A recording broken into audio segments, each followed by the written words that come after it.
এদেরকে আর সুযোগ দেওয়া হবে না। কথা বলেন ঠিক কিনা? এরা আলেমদের রক্ত পিপাসু, এরা আলেমদের রক্ত জড়িয়েছে টঙ্গীর ময়দানে। এদেরকে কোনো মসজিদে আর ঠাঁই দেওয়া হবে না। কথা বলেন ঠিক কিনা? প্রতিহত করতে হবে আমাদেরকে। তারা তাবলীগের নামে ভণ্ডামি শুরু করে দিচ্ছে। তাবলীগ যারা আল্লাহ খাওয়ায়, আল্লাহ পালে, আল্লাহ মারে, মসজিদের ভিতরে কত সুন্দর দাঁড়িয়ে দাঁড়িয়ে বয়ান করতো, আল্লাহ খাওয়ায়, আল্লাহ পালে, আল্লাহ মারে। এরা টঙ্গীর ময়দানে আলেমদেরকে বাড়ি দেওয়ার সময় বলে আল্লাহ খাওয়ায়, আল্লাহ মারে, আল্লাহ পিটায়। নাউজুবিল্লাহ বলেন। হায় হায় হায়, আল্লাহ খাওয়ায়, আল্লাহ মারে মসজিদে বইলে বলে এটাই শিখলেন, আলেমদেরকে হাত দাও। ছি ছি ছি, আশ্চর্য কারবার। আপনারা জানেন এই বাংলাদেশ ছোট একটা দেশের ভিতরে বিশ্ব ইজতেমা হয়, ইহুদি খ্রিস্টানদের টনক নড়ে গেছে। কথা বলেন ঠিক কিনা? এটাকে ধ্বংস করা দেওয়ার জন্য তারা নিজামুদ্দিনের সাদ সাহেবকে তারা হাতে নিল, তাকে লক্ষ কোটি টাকা দিয়ে সে অনেক সময় তাই আমেরিকাতে কাটায়। আমরা তার ইতিহাস জানি।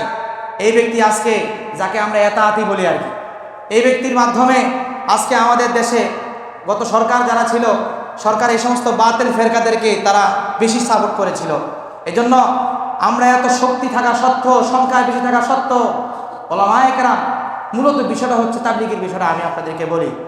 তাবলীগ হচ্ছে ওলামায়ে কেরামের দিক নির্দেশনা যদি চলতে পারে তাহলে শুদ্ধ পথে থাকবে, আর যদি ওলামায়ে কেরামের দিক নির্দেশনা মতো না চলে তাহলে এটা আউলিয়া যাবে। কথা বলেন ঠিক কিনা? কারণ কোরআনের দাওয়াতের কাজ, এটা কোরআনের কাজ। কিন্তু আপনি সেই দাওয়াত দিবেন, আলেমদেরকে মানবেন না। মাওলানা সাহাদ সাহেব অনেকগুলো ভুল করেছেন, তার মধ্যে একটি করেছেন যে আল্লাহ তাআলার কাছে হেদায়েতে, আল্লাহ তাআলা হেদায়েতের মালিক না। জোরে বলেন নাউজুবিল্লাহ। আর আপনি কি বলবো, আর দুঃখের সাথে বলতে আমার মসজিদে, এই মসজিদও গত বছর রমজানে একটা কাহিনী ঘটছে। আপনারা অনেকে জানেন যে আমার সাথে ইতিকাফে বসেছে একজন, আমাকে বলতে বাধ্য হচ্ছি, কারণ এদেরকে আর সুযোগ দেওয়া হবে না। কথা বলেন ঠিক কিনা? এরা আলেমদের রক্ত পিপাসু, এরা আলেমদের রক্ত জড়িয়েছে টঙ্গীর ময়দানে। এদেরকে কোনো মসজিদে আর ঠাঁই দেওয়া হবে না। কথা বলেন ঠিক কিনা? প্রতিহত করতে হবে আমাদেরকে। তারা তাবলীগের নামে ভণ্ডামি শুরু করে দিচ্ছে। তো আমি তাকে বললাম যে ভাই মিলা ঝিলা চলাটা তো ভালো, মিলা যান। তো সে আমাকে বলল না, আমি সাফ করি, আমি সাগরের উপরে থাকবো, এবং শেষ পর্যন্ত বলেই ফেললো আমি সাদের উপরে মৃত্যুবরণ করবো। নাউজুবিল্লাহ বলে। এটা নিয়ে অনেক ঝামেলা হয়েছে রমজান মাসে। তা আমি চিন্তা করলাম যে এটা তো কদরের রাত্র, এই রাত্রে এই ঘটনাটা ঘটছে, আমি তো প্রতিবাদ না করে পারি না, আমি আর সহ্য করতে পারি না, আমি প্রতিবাদ করছি। একটু ঝামেলা হয়েছে।